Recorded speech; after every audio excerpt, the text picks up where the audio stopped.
السلام علیکم اسٹوڈینٹس، علم اردو چینل میں آپ سب کو خوش آمدید۔ بیٹا، آج ہم کلاس 9 کی نظم نعت کا آسان اور مکمل لیکچر شروع کرنے جا رہے ہیں۔ اس ویڈیو میں ہم نعت کے حوالے سے بات کریں گے اور امپورٹنٹ سوالات کو سمپل انداز میں سمجھائیں گے، تو ویڈیو کو اینڈ تک ضرور دیکھیے گا۔ تو چلیے ہم اب اپنے لیکچر کا آغاز کرتے ہیں۔ جیسا کہ میں نے آپ کو بتایا کہ آج ہم اپنا ٹاپک پڑھنے والے ہیں نعت، نظم نعت۔ میں نے آپ کو بتایا تھا نا کہ موضوع کے اعتبار سے اور ہیت کے اعتبار سے، اب موضوع کے اعتبار سے ہم ایک اور نظم پڑھنے والے ہیں جو کیا ہے، نعت۔ اس ویڈیو میں ہم نعت کے جو عنوانات پڑھیں گے، نعت کے حوالے سے جس موضوع پر بات کریں گے، اس میں ہم سب سے پہلے نعت کی تعریف کو بیان کریں گے، پھر نعت میں موجود مشکل الفاظ کے معنوں پر بات کریں گے، نعت کے شاعر کا تعارف پڑھیں گے اور نعت کا مرکزی خیال پڑھیں گے۔ سب سے پہلے ہم نعت کی تعریف کے حوالے سے بات کرتے ہیں کہ نعت ہوتی کیا ہے۔ آپ سب کو پتہ ہے نعت کی سمپل سی ڈیفینیشن ہر بچے کو پتہ ہوتا ہے، جس میں نبی صلی اللہ علیہ وآلہ وسلم کی تعریف بیان کی جاتی ہے، اسے نعت کہا جاتا ہے۔ نعت شاعری کی وہ قسم ہے جس میں حضور صلی اللہ علیہ وآلہ وسلم کی تعریف و توصیف کے ساتھ ساتھ آپ صلی اللہ علیہ وآلہ وسلم کی سیرت کا بھی احاطہ کیا جاتا ہے۔ جس طرح مسلمانوں کے لیے حمد کا احترام لازم ہے، اسی طرح نعت کو بھی بڑے عقیدت و احترام کے ساتھ پڑھنا چاہیے۔ نعت محبت رسول کے جذبات کو خوبصورت انداز میں بیان کرتی ہے۔ نعت سننے اور پڑھنے سے دل کو سکون اور روح کو خوشی ملتی ہے۔ شاعر نعت میں حضور اکرم صلی اللہ علیہ وآلہ وسلم کی رحمت، شفقت اور اعلیٰ اخلاق کو بیان کرتے ہیں۔ نعت مسلمانوں کے دلوں میں عشق رسول کو مزید بڑھاتی ہے۔ دوسرا ٹاپک جو میں نے آپ کو کہا تھا کہ ہم الفاظ معنوں پر بات کریں گے، یہ جو آپ کی نظم نعت ہے ویسے تو بہت آسان ہے۔ اگر آپ کو اس کے الفاظ معنی پتہ ہوں تو آپ اس کو اچھے طریقے سے پڑھ سکتے ہیں اور اس کی اچھے طریقے سے تشریح کر سکتے ہیں۔ تو اس لیکچر میں آپ کو نعت میں جتنے بھی الفاظ جو مشکل ہیں ان کے میننگز بتاؤں گی، اور پھر آپ ان کو اچھے طریقے سے یاد کر لیجئے گا، اپنے نوٹس میں لکھ لیجئے گا تاکہ آگے تشریحات کرنے میں آپ کو آسانی ہو۔ ٹھیک ہے بیٹا؟ اچھا، اس میں ایک لفظ ہے آیا رحمت۔ آیا رحمت سے مراد ہے رحمت للعالمین، یعنی آیا رحمت کس کو کہا ہے؟ نبی صلی اللہ علیہ وآلہ وسلم کو۔ یعنی نبی صلی اللہ علیہ وآلہ وسلم کون ہے؟ اللہ کی رحمت کی نشانی ہے۔ پھر اس میں ایک لفظ آیا ہے، استعمال ہوا ہے خاک۔ خاک کا مطلب کیا ہوتا ہے؟ مٹی۔ اور ایک لفظ استعمال ہوا ہے سرور۔ سرور کا مطلب ہوتا ہے بادشاہ یا سردار۔ اور نیکسٹ ہے مملو۔ مملو کا مطلب کیا ہوتا ہے؟ بھرا ہوا، یعنی محبت سے بھرا ہوا، سرشار۔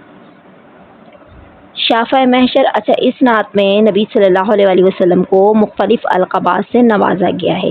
جو میں پڑھوں گی جسے شافع محشر کہا گیا ہے، تو اس کا مطلب کیا ہوتا ہے؟ روز محشر خدا کے حضور سفارش کرنے والے، یعنی کہ نبی صلی اللہ علیہ وسلم کون ہوں گے؟ شافع محشر ہیں، اور روز محشر اللہ کے حضور ہماری سفارش کریں گے۔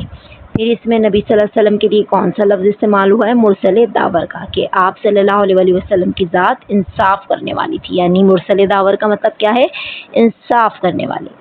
پھر ایک لفظ استعمال ہوا ہے نیر اعظم۔ نیر اعظم کا مطلب کیا ہے؟ سب سے بڑا روشن ستارہ، یعنی کہ اس میں نبی صلی اللہ علیہ وآلہ وسلم کو نیر اعظم کہا گیا ہے کہ آپ صلی اللہ علیہ وآلہ وسلم ہدایت کا سب سے بڑا روشن ستارہ ہیں ہم مسلمانوں کے لیے۔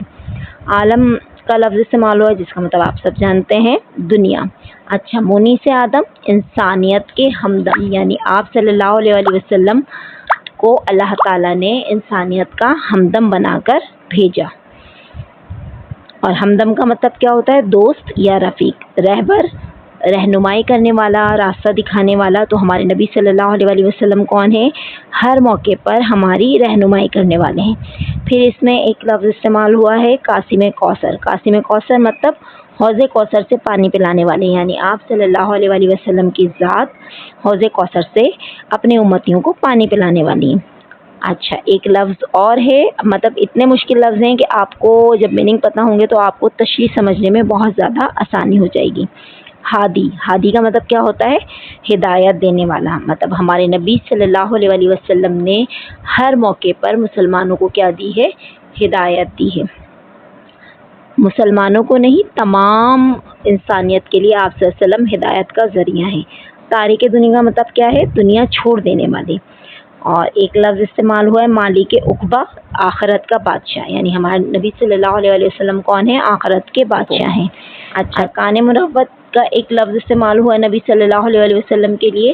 کان مروت کا مطلب کیا ہوتا ہے؟ سخی اور فیاض، یعنی ہمارے نبی صلی اللہ علیہ وآلہ وسلم سے بڑھ کر کوئی سخی اور فیاض نہ تھا. نیر، نیر کا مطلب کیا ہے؟ روشن کرنے والے. اچھا، ایک اور لفظ استعمال ہوا ہے بیٹا اس میں، بحر سخاوت. سخاوت کا مطلب وہی سخی ہونا، لوگوں کی مدد کرنا، اور میننگ کیا ہوئے؟ سخاوت کا ذریعہ، کہ دوسروں کی مدد کرنے میں ہمارے نبی صلی اللہ علیہ وسلم کا کوئی ثانی نہیں تھا. ٹھیک ہے، تو یہ مشکل الفاظ ہیں جو تقریباً یہ الفاظ مختلف اشعار میں موجود ہوں گے. تو جب میں آپ کو تشریح سمجھاؤں گی تو آپ کو پھر اور مزید بہتر سمجھ میں آ جائے گا. تو آپ شاعر کا تعارف پڑھیں گے، اور آپ سب کو اپنی کتاب میں موجود نعت کا پتہ ہوگا. آپ اپنی بک کھولیے گا، اس میں نعت دیکھیے گا اور نعت کے شاعر کے بارے میں پڑھیے گا. شاعر کا تعارف آلریڈی آپ کی کتاب میں موجود ہے، پھر بھی میں نے آپ کو یہاں پر شاعر کا تعارف دیا ہے، آپ اس کو پڑھ لیجئے گا اور مزید آپ اپنی کتاب سے بھی پڑھ سکتے ہیں. ٹھیک ہے. اچھا، شاعر کا تعارف بہت امپورٹنٹ ہوتا ہے. میں نے آپ کو ایک دفعہ پہلے بھی لیکچر میں کہا ہے کہ شاعر کی ولادت، ان کی وفات، انہوں نے تعلیم کہاں سے حاصل کی، ان کا کوئی اگر تخلص ہے، خطاب ہے، اس کو اچھے سے پڑھنا چاہیے.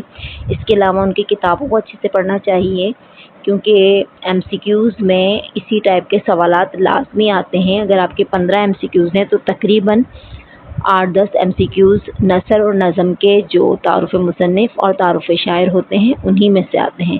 تو آپ کو یہ مین پوائنٹ یاد رکھنے چاہیے. اور ویسے بھی تعارف مصنف یا تعارف شاعر تو لازمی ہیں. جب آپ مرکزی خیال لکھتے ہیں تو مرکزی خیال کے لیے شاعر کا تعارف لازمی ہے. اگر نظم کا مرکزی خیال ہے تو آپ شاعر کا تعارف لکھیں گے، اور اگر کسی نثر کا ہے، کوئی ٹاپک ہے، کوئی عنوان ہے، تو مصنف ہوتے ہیں ان کے لکھنے والے، تو اس کا تعارف لازمی ہے. تو یہاں پر جو نعت ہے وہ ہماری نظم کی قسم ہے. تو نعت کے شاعر کا نام کیا ہے؟ آپ کو اسکرین پر نظر آ رہا ہے بیٹا، امیر منائی. چلیں میں تھوڑا سا ان کا تعارف پڑھتی ہوں. امیر منائی کی ولادت 1829 میں ہوئی اور ان کی وفات 1900 میں ہوئی.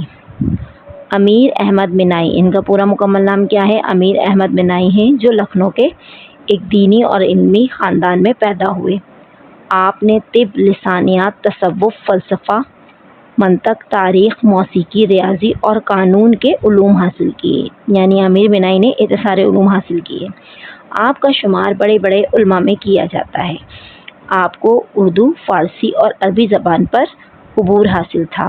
آپ نے حمد، نعت، مثنوی، قصیدے اور غزل میں اظہار خیال کیا، مگر خاص وجہ شہرت نعتیہ شاعری ہے. تو ایک ایم سی کیوز امیر منائی کے حوالے سے یہ بھی آ سکتا ہے کہ امیر منائی کی خاص وجہ شہرت کیا تھی. تو آپشن ہوں گے تو آپ کو پتہ ہوگا، تو آپ جلدی سے اس آپشن پہ کلک کر لیں گے کہ ان کی وجہ شہرت کیا بنی؟ نعتیہ شاعری بنی. آپ کی شاعری عوام میں بہت مقبول ہوئی. اب ہم نعت کی مرکزی خیال کی طرف آتے ہیں. اس میں شاعر رسول صلی اللہ علیہ وآلہ وسلم سے اپنی عقیدت و محبت کا اظہار کرتے ہوئے آپ صلی اللہ علیہ وآلہ وسلم کی ذات اقدس کا بڑی خوبصورتی سے احاطہ کر رہے ہیں. آپ صلی اللہ علیہ وآلہ وسلم کی خوبیاں اور کمالات اپنی مثال آپ تھیں. اللہ تعالیٰ کے بعد سب سے افضل اور برتر رسول صلی اللہ علیہ وآلہ وسلم کی ذات ہے. رسول صلی اللہ علیہ وسلم کی شان اور مرتبے کا اندازہ اس بات سے لگایا جا سکتا ہے کہ آپ صلی اللہ علیہ وآلہ وسلم وجہ تخلیق کائنات ہیں. اور مزید شاعر کہتے ہیں کہ آپ صلی اللہ علیہ وآلہ وسلم انسانیت کے ہمدم اور ان کے دکھ درد میں شریک ہونے والے ہیں. میرے پیارے بچوں، میرے لولی اسٹوڈنٹس، مجھے امید ہے کہ آپ کو میرا یہ لیکچر سمجھ میں آ گیا ہوگا. اگر آپ کو میری ویڈیو اچھی لگتی ہیں تو کائنڈلی میرے چینل کو سبسکرائب کیجئے اور اپنا پیارا سا کمنٹس دیجئے. یہاں ہم اپنی ویڈیو کا اختتام کرتے ہیں. انشاءاللہ ملتے ہیں اگلی ویڈیو میں. مزید نعت کے اوپر ہم بات کریں گے، اس کی تشریحات پر اور اس کے سوال و جواب پر. جب تک کے لیے اپنا خیال رکھیے گا اور مجھے اپنی دعاؤں میں یاد رکھیے گا. میرے چینل کو ضرور لائک کیجیے گا اور سبسکرائب کیجیے گا، لائک کیجیے گا، کمنٹس دیجیے گا۔ اپنا بہت سارا خیال رکھیں۔ اللہ حافظ۔